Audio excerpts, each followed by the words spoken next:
Good evening, everyone. I'm Sibel Bjorklund. I'm the Executive Director of the Hopkins Bloomberg Center and the Vice President of Federal Strategy for Johns Hopkins University and Medicine.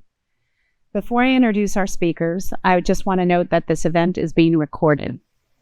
We're thrilled to welcome you here to our home in the heart of the nation's capital. This is the fourth installment of our Authors and Insights series, which brings together compelling authors and thinkers who are exploring issues that shape our world. We're very excited for tonight's special conversation with Hahrie Han, Director of the SNF Agora Institute, about her new book, Undivided: The Quest for Racial Solidarity in an American Church. The book chronicles the inspiring story of four parishioners in an evangelical Cincinnati congregation who are struggling to bridge racial divides in their own church, their community, and across the nation. Moderating our conversation tonight is Robert Jones, President and founder of the Public Religion Research Institute, and author of the New York Times bestseller, Hidden Roots of White Supremacy and the Path to a Shared American Future.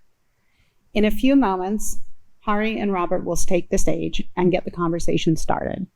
They will be joined later by special guests, Pastor Chuck Mingo and Jess Knight, who are two of the four parishioners whose story is chronicled in Harrie's book. We will do our best to include a few questions from the audience, so we have standing mics on either side of the room for the Q&A portion of the program. And if this is your first time to the building, we hope it won't be your last.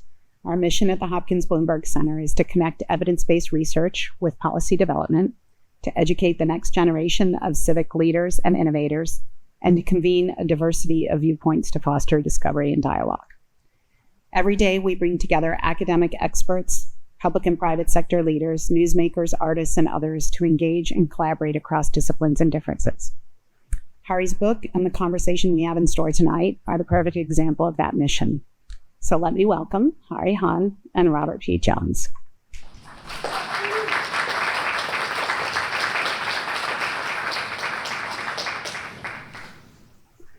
Hi, welcome everybody.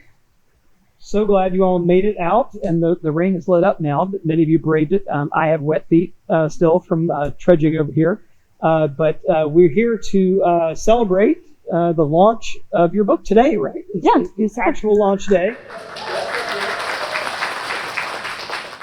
And I have the honor of having us have a conversation. So we're going to have it in a couple of parts. We'll have a conversation here for about 15 minutes, and then we will bring up Chuck and Jess. So we actually have the author of the book and the subjects of the book both in the room tonight, and then we'll take some questions from you all. It's kind of 3 segments for the evening here. But I want to start off, just kick it off, and I'm always interested in, so this is your 5th book? Yes. Did I get that right? Yeah. Probably last.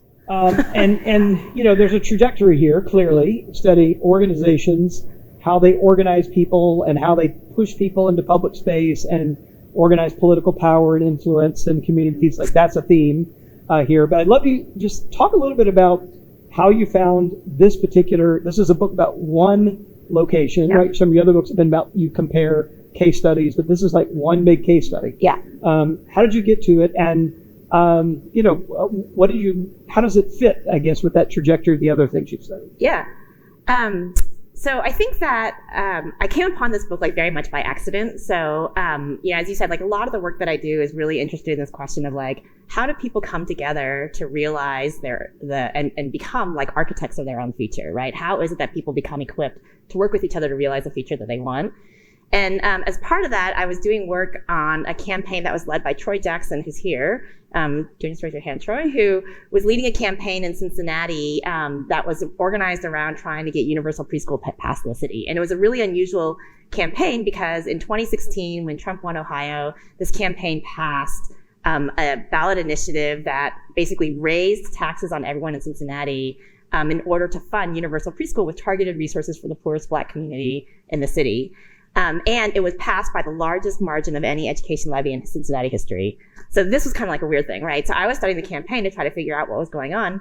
And people kept telling me, you know, there's this church, they're sending all these volunteers, which happens a lot if you study campaigns and and usually it means there's like 5 people in a basement with like a box of saltines, like making a few phone calls, you know? And that was not at all what was going on here. Is like when I dug into it, turns out it was like hundreds of volunteers who were filling volunteer shift after volunteer shift. It was a group of younger people who are both Black and white kind of doing this work. And It turns out they were all part of this program called Undivided that is profiled in the book.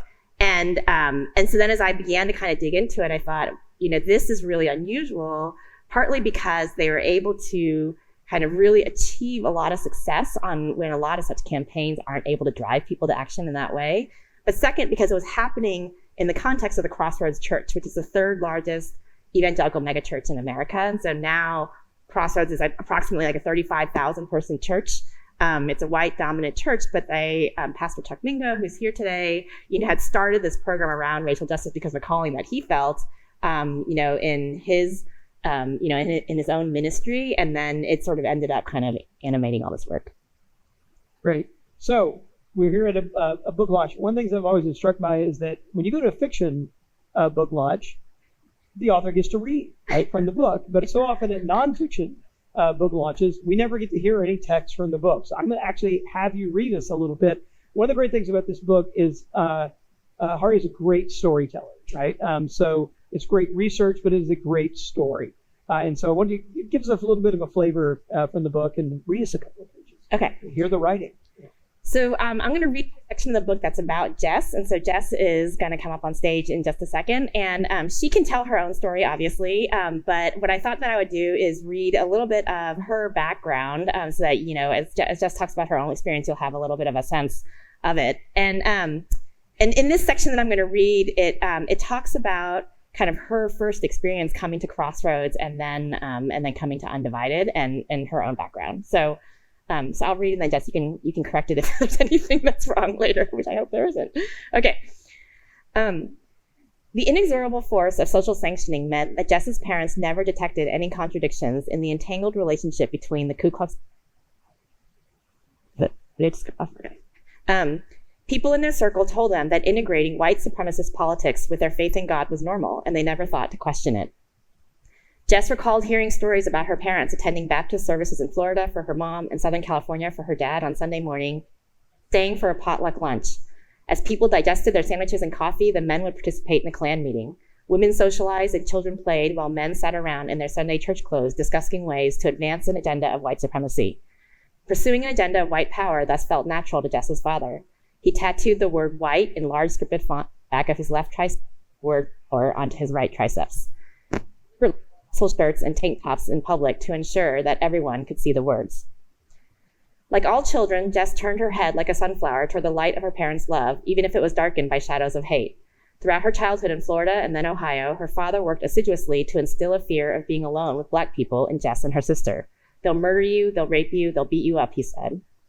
When Jess was around 8 or 9 years old, she asked the pastor at her family's church what would happen to her Catholic friends when they died.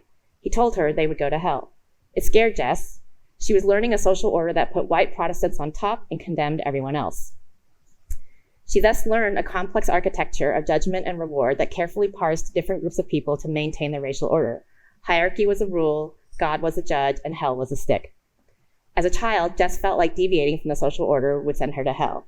But it confused Jess. Her family could not afford to live in the suburban enclaves that enclosed families in a wrapper of whiteness. The working class neighborhoods where they lived and the schools Jess attended were always racially and religiously diverse. Catholics, Blacks, and Latinos were her friends, classmates, and teachers. They weren't scary or undisciplined or lazy like adults told her they would be, but she put her confusion in a box and tried as much as possible to bury it, focusing instead on being a decent kid. In high school, Jess became addicted to opioids and heroin. It wasn't until she became sober in prison that she dug up that box of confusion and reconsidered questions of social order. In the Ohio State Penitentiary where Jess served her time, she befriended a racially mixed group of women. She began to ask questions. Why, she wondered, did the guards force the Black women but not the white women to shave their heads? To rethink her orientation toward race and racism in America, Jess first had to reconsider her orientation to God. She had to let go of the idea that upholding a racialized social order was part of being Christian. Could she differentiate between belief in God and belief in the social institutions, the church, that taught her about God? So I describe a little bit about her time in prison where she befriends a guard who taught her what it meant to be Christian and helped her differentiate the kind of theology that she learned as a child and develop a real personal relationship to Jesus. And so I describe that. Jess was released in May 2014. A year and a half later, she found Crossroads. One of the first services that Jess attended replaced the traditional sermon with a recap of Crossroads' work in the Cincinnati community during the prior year. They described an annual day of service called Go Local, in which thousands of Crossroads volunteers fanned out through the city to plant gardens, spruce up neighborhoods, clean cars, donate to people in need, minister to people in prison, and so on. When Crossroads described their work with the Angel Tree program designed to give Christmas gifts to kids whose parents were incarcerated, Jess felt a spark of recognition. Angel Tree had given her son Christmas gifts while she was in prison. Jess considered getting more involved with Crossroads. She loved the weekly services and the array of opportunities the church offered. For the first few months, though, she hesitated to broaden her engagement with the community. Prison had left its mark. She felt unworthy. When Chuck made his call for people to join Undivided, Jess was intrigued. She had never experienced church as a place to learn about anti-racism, and she was ready to question the lessons about white supremacy that had been so ingrained in her family life. But she was also scared. She only knew enough to know how much she did not know. On a muggy August evening in 2016, Jess forced herself to show up for Undivided. What if I tell them the truth, she was thinking, and they don't want me anymore? Sitting in her car in the Crossroads parking lot, she watched two Black women walk into the building, hugging and laughing as they greeted each other. Their joy made Jess feel small. Jess took a drag on her cigarette, the stuff into the ash. She tried to compress, less obvious. Sorry, I don't know what's going on with the audio. She tried to compress her fight to make herself less obvious as she crossed the parking lot. Like many others, Jess arrived wondering whether she'd make it through the whole 6 weeks. As Jess entered the Oakley lobby, she traced her right shoe over the polished concrete floors.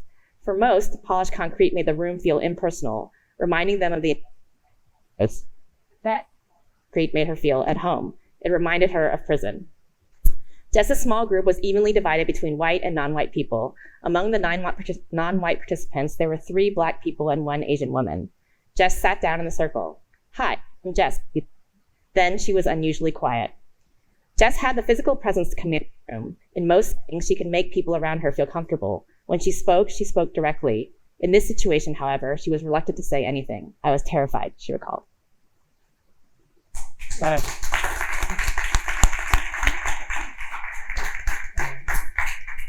So as you can see, is my mic on, by the way? We good? Okay. So as you can see, she can turn a phrase, right? So it's that lovely image of she turned her head like a sunflower to the light of her parents' love, right? The chapter is actually called Polished Concrete. Is the name of the chapter. So there's this imagery. It's actually kind of a page turner. Like you kind of keep going, what's going to happen? Where's it going to go? Right? It has that feel to the book. So I so appreciate the writing in the book. I do want to ask you too, given you've got all this context, what did you see about the inherent kind of strengths and limitations of a program like this getting launched inside of a predominantly white evangelical church in Cincinnati? Yeah, so I have to be honest. So just to give you a little bit of background, so I was not raised in the evangelical community. I was raised in Texas and knew a lot of people around me who were evangelical, but I was raised Catholic. And so I wasn't familiar at all with Protestant evangelicalism until I got to know Chuck and the whole team at Crossroads. And as I dug into it, when people describe Undivided basically starts with a 6-week program that takes people through this journey that sounds very similar to a lot of DEI programs. And, I'm a social scientist. I've seen a lot of the data, and the DEI programs are notoriously very ineffective. And so, when people told me about it, I kind of, rolled my eyes a little bit in my head, and I thought, there's no way that this program is having the effects that they think it is. And as I dug into evangelicalism, having read the New York Times and things like that, I thought there's no way this is happening in the context of a white evangelical megachurch where if you look at the data, like 8 in 10 people voted for Trump. I mean, we didn't know that at the time, but that's sort of around the time when this started that began to come out. And historically, as I began to read more about it, I think my skepticism also grew because when evangelical churches have tackled questions about race in the past, my understanding or my read of the history is that they've often done it in the context of like interpersonal reconciliation and not thought at all about like structures of inequality. So I can talk about the racism in my heart and then try to build a bridge with you, but then not have the next conversation about what does that mean for what we must do to change the kind of structure of the world around us or confront the racism in our own church even. And so I think I entered into it with a lot of skepticism on that front, but then what compelled me to keep going forward was that yet even with all that being the case, all these people were being animated to get involved in this program that really drove structural change in their city, right? So what was going on and what was different about it? And I think over time, what I learned was that, Undivided, and Chuck can say more as a co-founder of the program, and Troy is also a co-founder, so I should just call out that they're both here. That Undivided deliberately tried to sort of build that bridge from thinking about, people, your own racism and having to confront that, but also what it means to think about it in relationship to structures of inequality in society.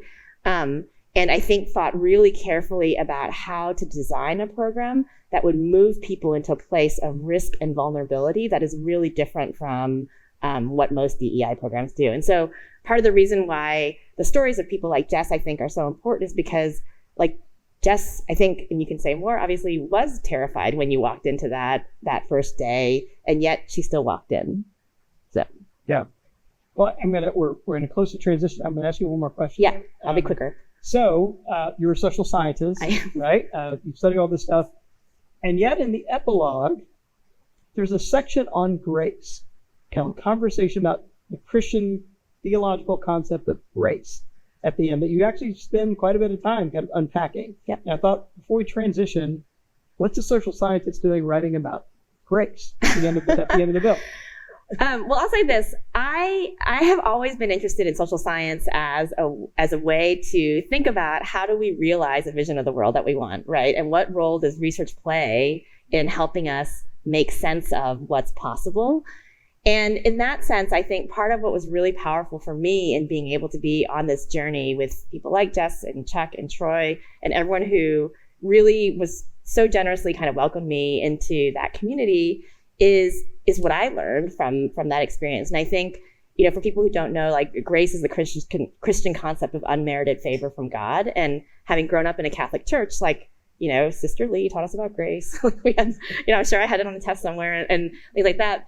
But what I realized in seeing the kind of commitment to the struggle of doing the really hard work of recognizing what does it mean for us to live lives that takes seriously the idea that all people deserve grace, right? That, to put it, I think, in the words of people in Crossroads and many Christians, is that if you really believe that everyone is a child of God, right, that everyone has that dignity, then what does that mean for how you must act, right? And the answers are really hard, right? It's really hard to know how to navigate that dignity of people who are very different from you within the context of all the flawed social institutions that we live in.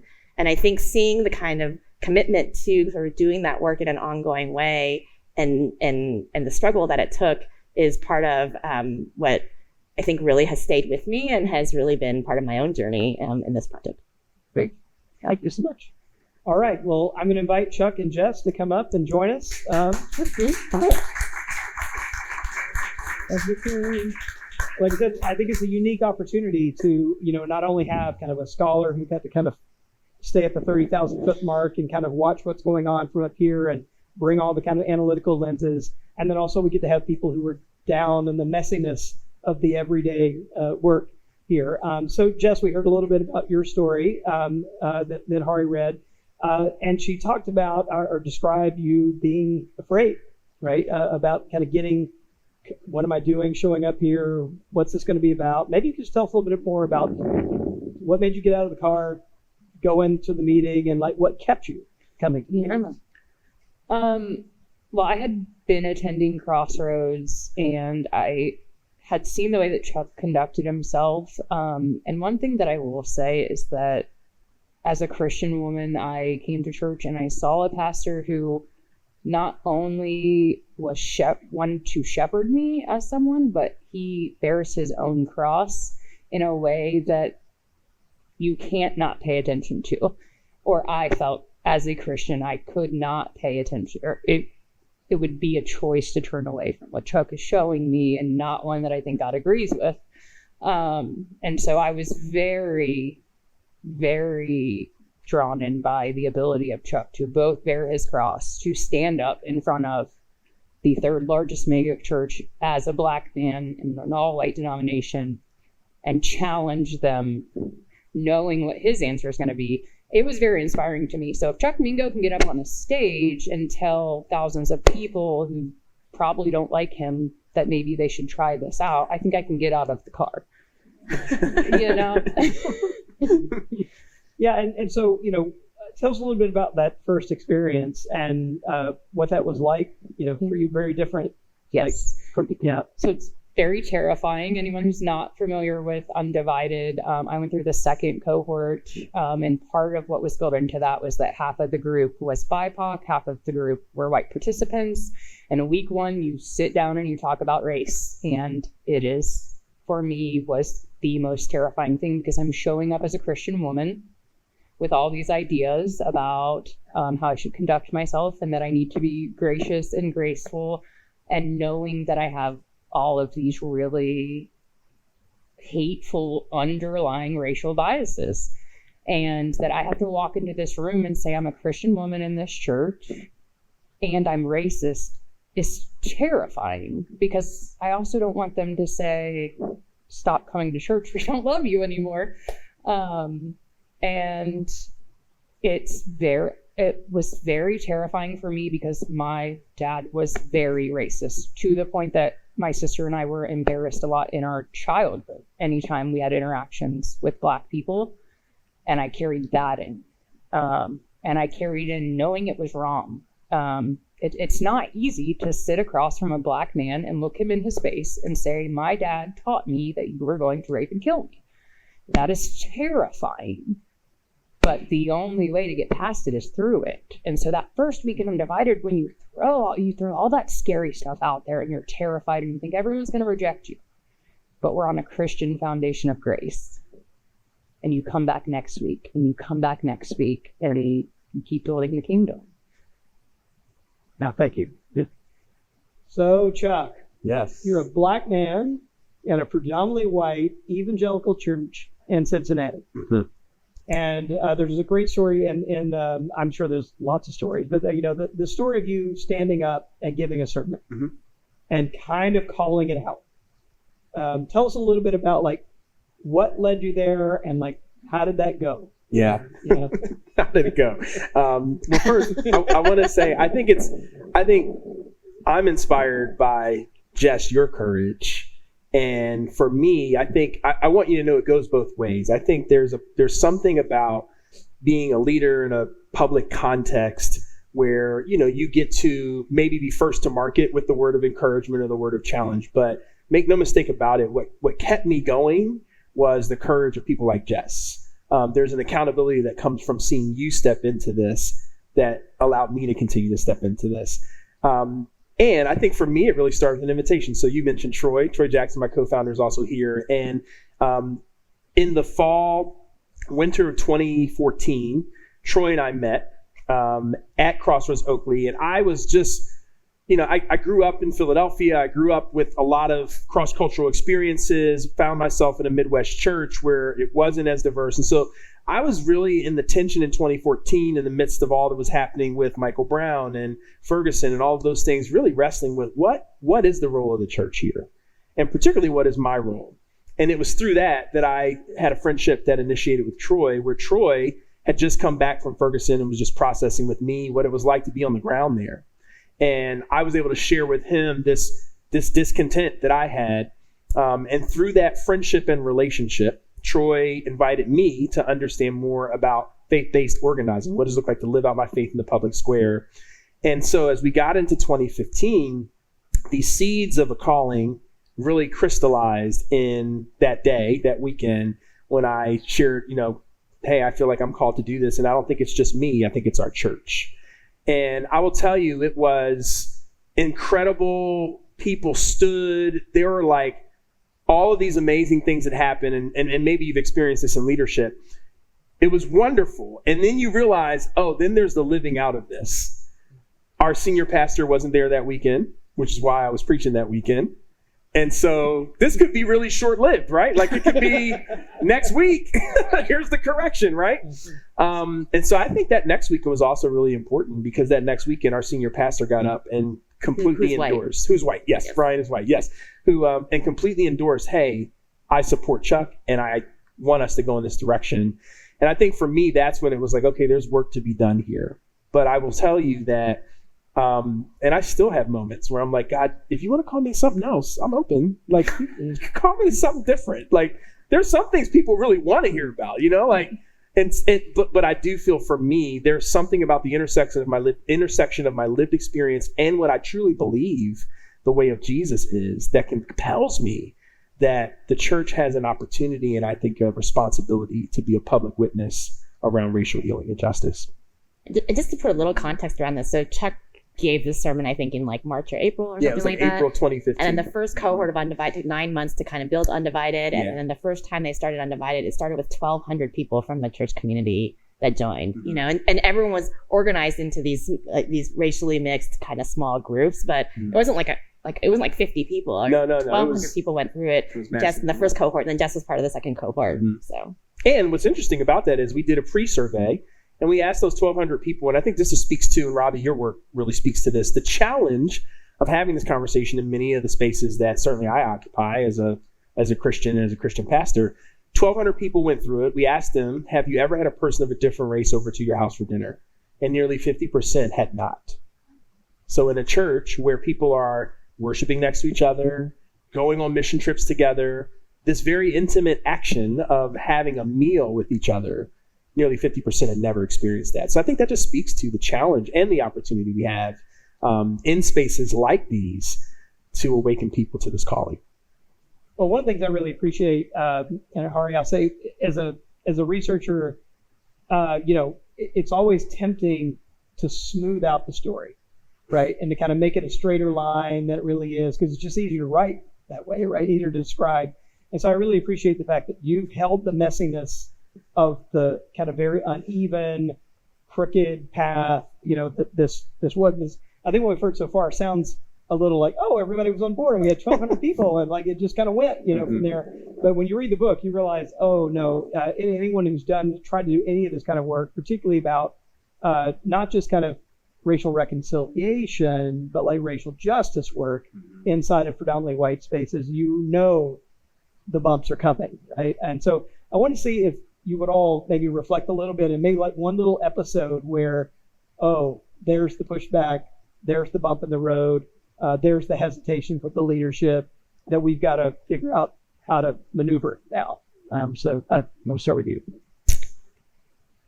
I think I saw him from the beginning. I think Chuck got up there and said his vision, and I think it was very clearly upset people from the beginning. I just chose to do what I was doing. As someone who attended Crossroads for a long time, you can mention the word undivided in a room full of parishioners, and by the way they react, you can tell who is on board and who isn't. So there were people in the periphery who, when I was the one who showed up to do Undivided, were trying to find reasons that maybe Undivided wasn't okay, but we should still go to Crossroads together. And it started becoming very clear to me that I wasn't the only person with a racism issue at Crossroads. So, just to kind of expand a little bit on Robbie's question, do you want to talk a little bit about your experience in your workplace, like in Bethel? Yes. And the reason why I'm bringing this up and prodding is because, we could talk about Crossroads, which is, as any human institution is, it's flawed, right? None of us live in perfect institutions. But and so your workplace, which is not a faith-based institution, but was, a government office, I think had similar kind of struggles in a way that you had to navigate. Correct. So I was a child welfare social worker for a rural county in Ohio. It's about an hour east of Cincinnati. So it's very rural, poor, uneducated, and a farming community. And we had in our suburban area, one county over, there was a protest that was held in support of the Black Lives Matter protests, and it became violent. The people of that town called in some bikers from another town over. They spun that Antifa bus narrative that we all heard in the news, and then it got violent between protesters and anti-protesters. And because I live in a rural area, all of a sudden the racial justice was a hot button topic, and how you felt about Bethel was how you were going to be treated that week. And I was ostracized by almost my entire workplace. I remember my HR manager talking about that she didn't think that I should work there, that she thought I was too radical, that I could get us in trouble. People were just walking by me in the hallways. They wouldn't address me. They wouldn't look at me. They knew where I fell on this issue, and they knew where they fell. I think I ate lunch alone that whole week. Wow. And I actually had to call in, a friend who was queer and educated and lives in a city. And I was like, I don't think I can be in this rural area, because it was the social pushback I got was I was not going to be comfortable walking to the bathroom at my workplace. I was not going to be comfortable eating. They just wanted me to know they were not okay with this the entire time I was clocked in. Wow. Yeah, for me, I think about, and I know Hahrie talks about this in the book. I don't know, 3 months or so after kind of standing up and saying, hey, this is a calling for our church. In Cincinnati, you may remember, we had our own officer-involved shooting. Samuel DuBose was shot and killed by a University of Cincinnati police officer, Ray Tenzing. And there were 2 trials. Both ended in a mistrial. And the week the verdict was coming out for the second trial was the end of a 4-week period where I had taken some time away, spent the first week in Colorado, kind of dealing with some burnout, spent the next 2 weeks in Florida with my family on vacation. And then the week that the verdict was coming out, I went away to an abbey. I still do spend a week with monks in the middle of Kentucky. Week of silence. It's awesome. Love it. Highly recommend it. And I was there when I heard about the second mistrial. And I remember just being, there are tons and tons of acres, and I would hike every day. And I just remember being in the woods, screaming, crying, breaking sticks against trees. I was just so angry. So angry. How could there not be justice in this situation? And I was speaking at Crossroads that next weekend when I came back.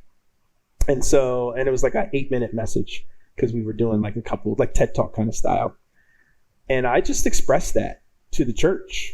I allowed myself to be angry. I allowed myself to express that anger. And man, I got major pushback from that. Immediately, there was pushback. There was pushback over time. People pulled money away. Like it was all the things that you would expect. So I do think like it has not been smooth. And that was one of those moments when I look back and say, my humorous way of saying it is, I think that's the day that people realize that I really am Black. Yeah. And that I actually do care about these things. But I would say there's been a lot of moments like that in large spaces and in small spaces where there's the constant call of, will I continue to be? And actually, that was one of the questions I was wrestling with, is can I be my full self in this context? And I think I'm still on that journey. I'm certainly not where I was in 2016, but I do think that's still a regular part of this work for me. Yeah. So universal pre-K, we're good. Racial reconciliation, we're good. Don't be personally racist, we're good. Yes. But what was the line you think you crossed in that message that got you the pushback, right? Because there have been people coming along. There had. Up to that. There had, yeah. I think it was the honest power needs to be held to account, and that there's a call for justice, not just at the individual level, but at the system's level. And something is wrong with the system if this trial goes to a mistrial twice. I think that was the line I crossed, because that, again, is it Frederick Douglass that said power rarely concedes without a demand. And I think that there was a demand in that, and it was uncomfortable for a lot of people. Mm-hmm. Well, I want to piggyback on that and go to Hahrie here. You write about, you talked about the universal pre-K thing. This is 2016, ballot issue 44 passed, as you began the thing. There was another ballot initiative that you write about in the book, and that was ballot issue 1 in 2018. That was about reducing, I get this right, the number of people in state prisons for low-level nonviolent crimes. And that one, you write, many people thought, oh, well, we did this before, we'll do it again, and here we go. And that one also kind of hit some bumps along the way. You want to say a little bit more about that? Sure. So I first got to started working with Chuck and Troy and their team in 2016, which is when that issue 44 passed. And after issue 44 passed, and Undivided by that point had taken thousands of people through these cohorts.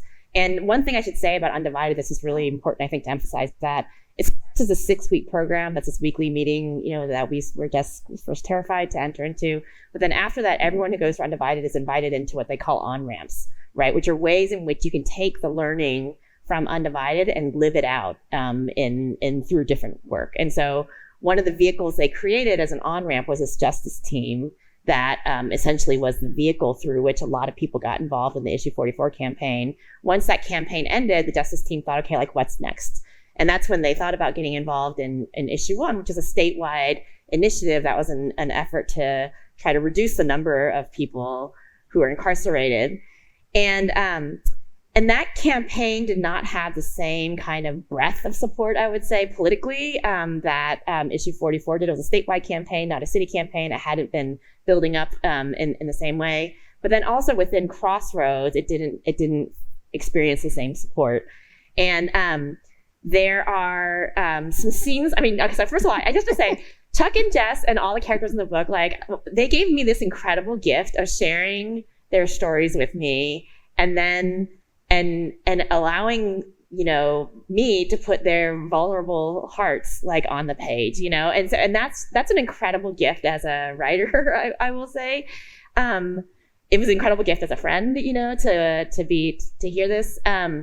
And so there's a very challenging, a tough scene, where some of the people from the justice team who are frustrated by the way in which Crossroads Church is not supporting their work on issue 1 essentially call Chuck out, and challenge him and try to hold him to account as to whether or not, he is using his leadership position in the church to agitate for the kind of change that they really felt like was necessary, And to your question about struggle, about tension, part of the reason why I'm an academic, like we're taught not to write books like this. Like we're taught to write books where the narrative spine is an argument, right? And I use stories to as evidence. And here the narrative spine is not an argument. The narrative spine is Chuck and Jess and the stories of the other characters. And every now and then I try to slip some data in, but really the narrative spine is the stories. And part of the reason why I want to do that was because it's through the story that you get the complexity, and then I can tell you an argument, about what I think and what are the lessons that we can draw from this and what are the kind of generalizable ideas from it. But that takes out a lot of the messiness of doing the work, which I think is the reality of what it is. And but I can't resist saying one thing, which is just that I do think one of the things I learned a lot as a social scientist from the experience that Chuck and Jess were kind of thinking about is this work is hard, right? And if you think you're going to do the work of racial justice and you're not going to encounter that kind of challenge, like it's just very naive, right? And so the question, I think, as people who might think about and care a lot about these questions about dialogue across difference, about building these kind of bridges, about structural inequality, is what is the scaffolding that people need around them to be able to get pulled into, but then stay engaged in the work, even when the work gets hard? And the first half of the book is about how people get agitated into the work. And the second half of the book is about how they deal with the backlash, because everyone experiences backlash in different ways. And so that, I think, is one of the generalizable questions, is like, what does that scaffolding look like, and how is Undivided able to build that in a way that other programs haven't been able to? Great. All right. Well, it's 7 o'clock. We're going to kind of turn it over to you. So we have a microphone. Where is it? Oh, over there. Yes, over that side. So we will take questions. Just feel free to go up and line up over there if you have a question, and we will take them. Don't be shy. There you go. Go on up. Yep. Right. My name is Kobe. I'm a journalist, and I think it's a good thing that people are able to document stuff like that.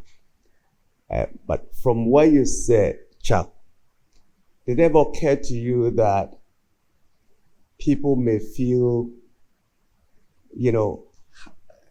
I want to put this right, but I cannot be politically correct, because you see, sometimes when you're in an environment the people that you're interacting with, they're also picking cues. And those cues can determine how they react. Now, did you ever feel that there were cues from people of your color that made people feel uncomfortable? Because sometimes we ignore these things. And I think that is something that we need to also bear in mind in all of our criticisms and the calls that we make. Thank you. Yes. Thank you. Yeah, thank you. And just to clarify the question, you're saying, were there ever times where I felt like cues from other people of color were making... Yes. I mean, I certainly think that's true. And I think, I'm trying to think of a specific example of that. But more than in a specific example, what I would say is, I think what I have learned, though, is I have a way of approaching this that I would say, just, if you get to know me, I'm kind of like the nice guy and, able to kind of build relationships and all of that. But I think there's a place for a higher challenge. And I think what I've had to learn is not to think that the way that I approach it is the best or the only way, or even the only necessary way, even though maybe my approach is palatable for more people who aren't of color. And so I do think there's a conversation to be had among my brothers and sisters of color around how do we maximize the way that we approach this so we can get the greatest impact. But recognizing that it's probably not either or, both and. So I hope that answers your question. If I understand it correctly, that's what I would say is it's embracing the both and. Hi, I'm Paul. Question for Chuck. One, I like numbers, so I was just curious. You've mentioned thousands of people going through the different 1,200 in the first wave through the program. I'm just curious how many have gone through it out of the total body of the church. And 8 years on now, I'm curious your reflections back of has the church hit a tipping point of acceptance and support, or do you find division over undivided as a program in your church still today? That's a great question. So we just did these numbers. So I think it's a little bit under 7,000 total in a context of about 35,000. So, and that's 8 years in. And the question about is there division over undivided? Yes, there is. And in fact, one of the things that I am kind of in this next season wanting to do and feel like I have the opportunity to do is choose to go back and understand the ways in which the growth of Undivided at Crossroads was healthy and successful, and what are the barriers that it created or were against it, because the work isn't done. Our church is continuing to be a church that wants to reach new people, and the demographics would say if we're going to do that, we need to be adept across cultures. And so I think there's a real challenge that I feel as a pastor who's still connected to Crossroads, still on the staff at Crossroads, to say, what does that look like in 2024? Because 2024 is different than 2020, and it's different than 2016. So I think that's an ongoing challenge for sure. And just Jess, I'd love to hear a little bit about what's your take on that, right? As someone who was kind of early through the cohort, does it feel like you're still going to check the room before you talk about Undivided, or does it feel more comfortable? I would say I'm more comfortable just because I learned biblical truths in Undivided and I stand on those, so I'm not uncomfortable talking about these things. But from my outside perspective, as someone who was a parishioner, I felt like Undivided did cause issues in Crossroads because as a white member, you had to show up and hear about it, and you were either a white member who was going to participate or you weren't. And those of us who went to Undivided, who felt called, who took it seriously, now I've learned I need to be undivided with my church community, but I'm going to church with people who don't see my other church members as important enough to come to Undivided for. And I felt bitterness and resentment towards other Crossroads members for not standing up, for not enrolling in Undivided, for Undivided being... We have universal preschool in the city of Cincinnati as a result of Undivided. We were one of the first cities to do this. It's incredible. And nobody wants to come? So the answer is still racism. So years in, that was my perspective as an outsider. And the more people that did Undivided, the rift became bigger. There were the people who took it seriously and the people who didn't. And the people who didn't participate or chose not to participate for whichever reasons, they probably thought we were on the extreme end of things, and I thought they were on the lazy end of things. Can I just add two things? Yeah. So one is that so Undivided has now, and this is very common in Crossroads, is they will incubate a program and then it spins off and becomes its own program. So Undivided is now an independent nonprofit. It's done work not only at Crossroads but other churches and non-church environments too. Like it did work with a police department, the Miami Township in Ohio. It's done work at different workplaces and stuff like that. So Chuck had left to kind of go and launch Undivided and is now going to come back and join the pastoral team at Crossroads. I mean, you always stayed as a pastor, but you're coming more fully back. And so Undivided kind of had its own journey. But then the other thing, I just want to read this one quote, Jess, relative to what you just said. This is something that Jess said to me in one of the conversations that we were having after the incident in Bethel that you were talking about. And there are two detectives that Jess worked really closely with in her work as a social worker who were really confused by what had happened in Bethel. And we were having this conversation with them, and you described it as, you had reached out proactively to them and said, and you were talking to me about it, you said, that's the thing Undivided taught me. If you build relationships with people, true relationships, you can have hard conversations. You can help people move their goalposts without moving yours. Which I think that's the real challenge in doing this work, is that how do you figure out, like, here are the values that I stand for, but then how do I still kind of have that conversation with someone who doesn't share that? And I think a lot, in the sort of experiences in the book that kind of help illustrate what that looks like in a more concrete way. Question? Hi. Excuse me. My question is to both Jess and Chuck. As a Christian, and the teaching, Jesus says love, and so everything is supposed to be love. So in your congregation, at least of what I have understood or have read, the racism, I don't know how it plays into the congregation. And just like Jess came from an environment, but she's on a journey. This is what I believe, that she knows whatever she was taught, she knows it's love. But how do you, Chuck, get through as a Black man to a congregation when most of your congregation is white, and how they feel? How do you, I guess what I'm trying to understand is the teaching. If Jesus and God was love, how can you continue to have hate in your heart, even though you have the Undivided, but it's a struggle? But why would it be a struggle in the church? It's a fair question. Jess, you wanna speak to it first, and then I can. Well, I think that's kind of what I felt happening. That how do you do it without love?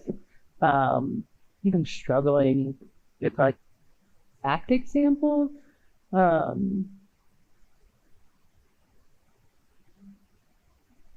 Yeah, I'll speak to it a little bit, and I'll just warn you, I'm a preacher, so you're giving me an opportunity to preach. That could be dangerous. So I think about this term, you become what you behold. And what that means is whatever captivates your mind, whatever captivates your thoughts, it doesn't matter what you say you think or say you believe. What matters is what is forming you. And I think the challenge at a church like Crossroads is the same challenge in human life right now. So many people are being shaped and formed for hours and hours and hours by sources that aren't communicating that central message of love and the dignity of all people. And the church is no different. And so one of the things I used to say to people is, you spend 30 hours a week watching your news source of choice. And as a preacher, I get you for an hour a week. That's not a fair fight. I'm never going to win based on those hours. And it's why I think a program like Undivided is so needed, because the way that you compete with those 30 plus hours of things that might be dividing us is a relationship. And you form people in community where they're spending time with people who are different, and they will become what they behold. So they will become different as they build relationship with a Jess. And so I think that's what we're proposing is the way out of it. And I would argue is the way of Jesus, that we are not just formed by information, but we're formed through relationships. And hopefully Undivided is a place that's helping people to create a context where those relationships can be cultivated and over time begin to change people's views. But it's a challenge. Yeah. Mm-hmm. I'm going to take a little prerogative here and jump in. You told me I could. Yeah, please. Robbie also is like, Yes. He leads an organization called Public Religion Research Institute. Is that right? PRRI, as I know the acronym better. And I cite a lot of their data in the book because they have terrific data on like American religion. And so he himself is very much an expert on these. I'll just say a little bit about white Christian churches and denominations and why this is so hard. One of the biggest reasons why it's so hard is because as sociologists, it's kind of striking that we've built in the racial segregation into our sociological categories because we had to, because that's what religion looks like on the ground. So, for example, we measure African American Protestants, even though most of them identify as evangelical, separately than white evangelical Protestants who are not Hispanic. And that's because that's the way the denominations and historically those organizations have developed on the ground. So the sociological categories are kind of a witness and a testimony to that self-segregation that's happened on the ground. It's kind of built out of this. And so I'll just give you one quick example. So I grew up Southern Baptist in Mississippi, right? And that denomination, the Southern Baptist, is there because that denomination was founded explicitly to make it okay and to make enslaving other people based on the color of their skin compatible with the gospel. Like that was the birth story, the genesis story of our denomination. Now, unless you think this is a fringe thing, that denomination, the Southern Baptist Convention, by the 1950s became the largest Protestant expression of Christianity in the country and remains so today. Right? So that is part of the history that we're dealing with and we're wrestling with. It's really, really deep. And the thing that I've sort of someone who grew up white in that world and in that very segregated, bubble is that there is such a level of self-deception in the theology in those churches that makes it feel like, oh no, we're living out love, right? We're living out Jesus, right? But it's kind of a white Jesus, right? And our neighbors are pretty much white. But when you're in that bubble, it's hard to see out of it. And I think that part of the reason why, Undivided and it is hard is because it's asking people, oh yeah, you got to step out of that bubble right at the end of the day. So, yeah. Have another question? Yeah. Hi, my name's Christine, and I worked with Chuck at Crossroads 15 years ago. Oh my God. So it's great to hear the story come alive. And I've participated in Undivided, and I'm curious about a couple of things. One is, how have you seen the demographic of Crossroads change through Undivided? I grew up in the Korean church. I go to a predominantly white church now. My experience at Crossroads was that it was one of the more diverse churches that I'd been a part of. And then how has the demographic either changed or not changed, but racially, but also maybe politically? When I lived in Ohio is maybe a more purple state. It seems like it's gone really red. And then is this a white-black conversation, or where do other people like Asians like me fit into this narrative? Thanks. Yes. So good to see you, Christine. Great questions. I would say I'll go in reverse because I remember this. I think one of the challenges that Undivided has had to proactively address, especially as we've stepped outside of the Crossroads context, is Cincinnati is a very black-white city. So the story, the history, the way that we built this was very black-white binary.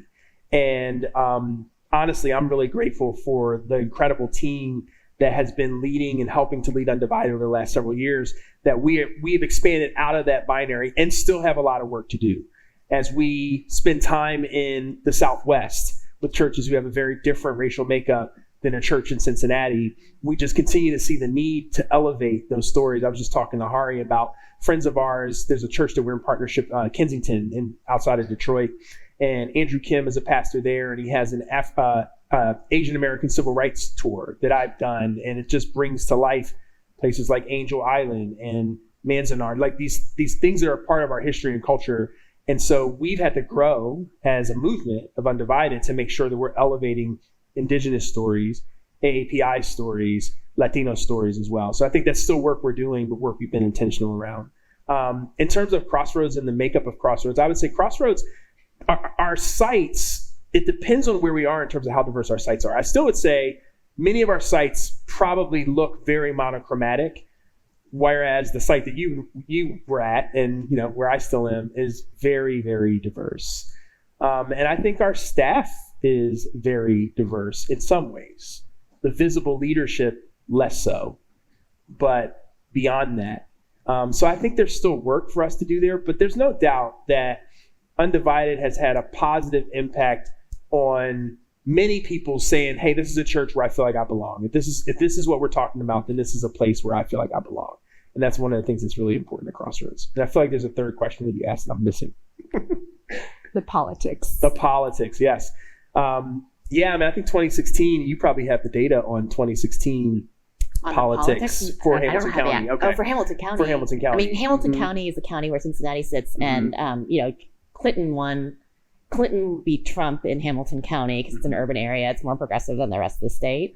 But the margin by which issue 44 won exceeded the Clinton margin by 3 times. Right. It's somewhere between 6 percentage points and 24 percentage points. Yeah. And just to be a truth teller, I would also argue that the poorer members of Crossroads live in Hamilton County, and the more affluent members live in other counties that may be red. So I don't think it's a church issue. It's a cultural issue in Cincinnati.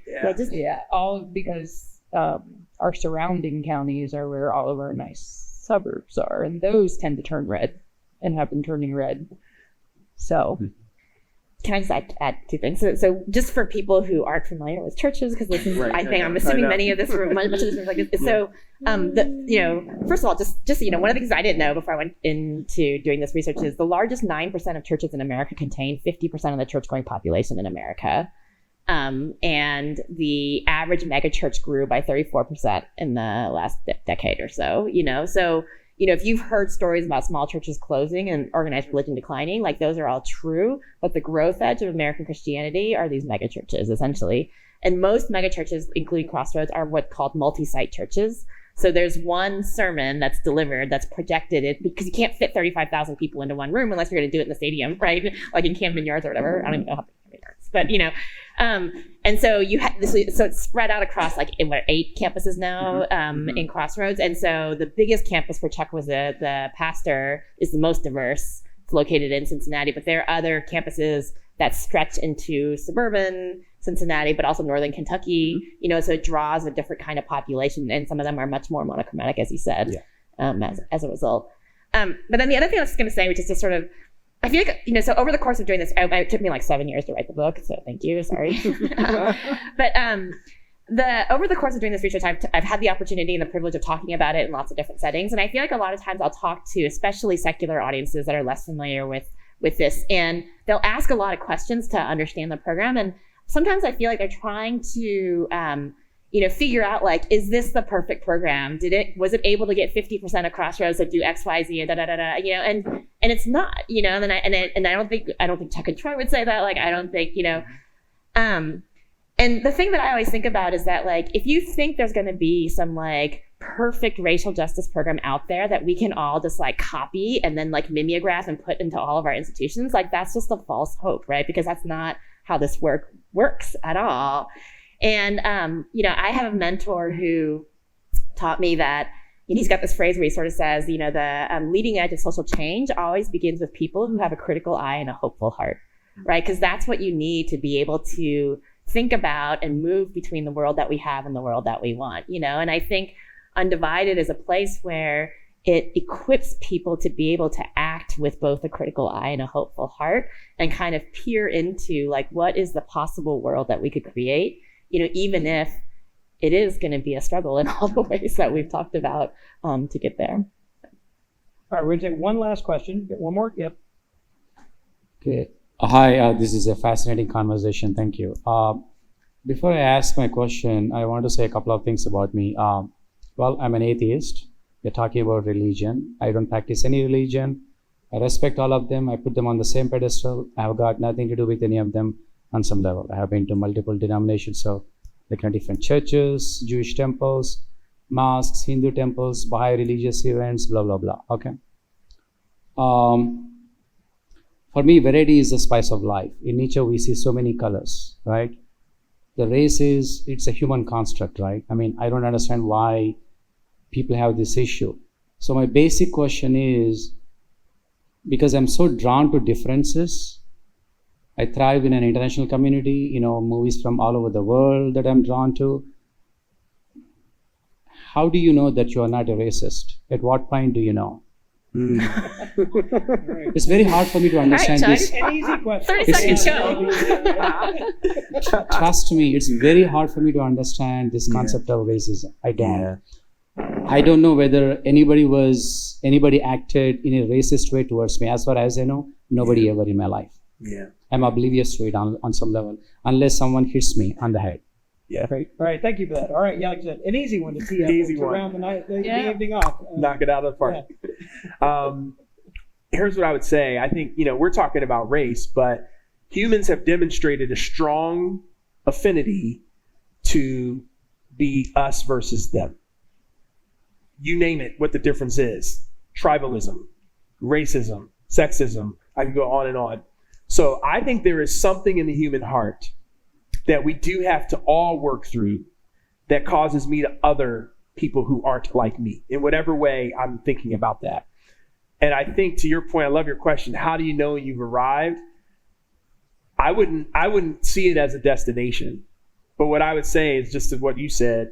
Variety is the spice of life. And so I think my openness to difference, every time I embrace it, is an indicator of how healthy I am on this question versus I'm at a destination. So I would say, how open are you to the next difference in your life? Being curious, engaging with humility, engaging with empathy, being willing to share fully who you are and appreciate who they are. That's probably a better indicator of health. Maybe not a destination, but of health. That'd be my answer. Well, I do want to all thank you, thank our panelists, thank Hahrie Han for this wonderful book. It is for sale back there. So it's a page turner, really well written. It's a beautifully written book. So I hope you'll all buy a copy on your way out. And do we have some closing? And also, words? Robbie's book and Chuck's book are also back there. So you can also buy a copy of a book that Chuck and Troy wrote describing Undivided, and Robbie's terrific analysis of whiteness within American Christianity. Sorry, go ahead. I think that Robbie took my job, but that's because he's a fantastic moderator. And so I want to thank everybody for joining us here tonight. I want to start by thanking Robbie for really beautifully moving the conversation and bringing everybody into it, both the audience and the panel. Hahrie, so grateful for your insatiable curiosity and that you dove into this topic. And even if you started 7 years ago, it turns out it's still very timely. One might say timeless. So we're really grateful. And Chuck and Jess, your devotion and service to this issue, both personally and then the time you're taking to come out here and talk about it, is inspiring. So I think for a topic that can help many people feel hopeless, you're giving people a lot of hopefulness, and keep at it. So books are in the back for sale. We have a reception for those who want to stick around, and we encourage you to join us in the future. Thank you.